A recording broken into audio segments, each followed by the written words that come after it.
In today's video, I'm going to teach you how to do Pandas in Jupyter Notebook. By the end, you'll have Pandas installed, a fresh notebook open, and a simple table displayed so you can start exploring your data. First, open your Jupyter interface. This is your workspace, showing folders and files in your current directory. At the top of the page, click File, then hover over New.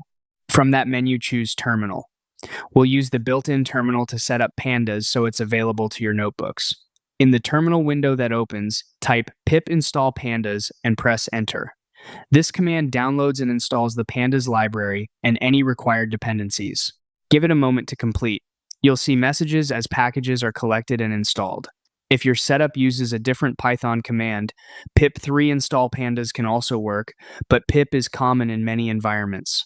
When the install finishes, return to your main Jupyter tab. Click File again, hover over New, and select Notebook. If you're asked to choose a kernel, pick Python so the notebook knows which interpreter to use. In the new notebook cell, start by typing import pandas as PD. That's the standard alias you'll see in almost every pandas example. Next, create a small sample dataset as a Python dictionary with 2 keys like name and age, and a couple of example entries for each.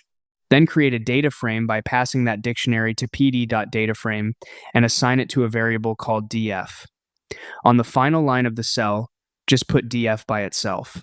Having the variable alone on the last line tells Jupyter to display the data frame as a neat, readable table. Now run the cell. You can click the Run button in the toolbar or press Shift plus Enter on your keyboard. You should see a table appear with your sample columns and rows. That's it. You've opened Jupyter, installed Pandas, created a notebook, written a short snippet, and executed it. From here, you can add more cells, explore data frame methods, and start analyzing your own data with confidence.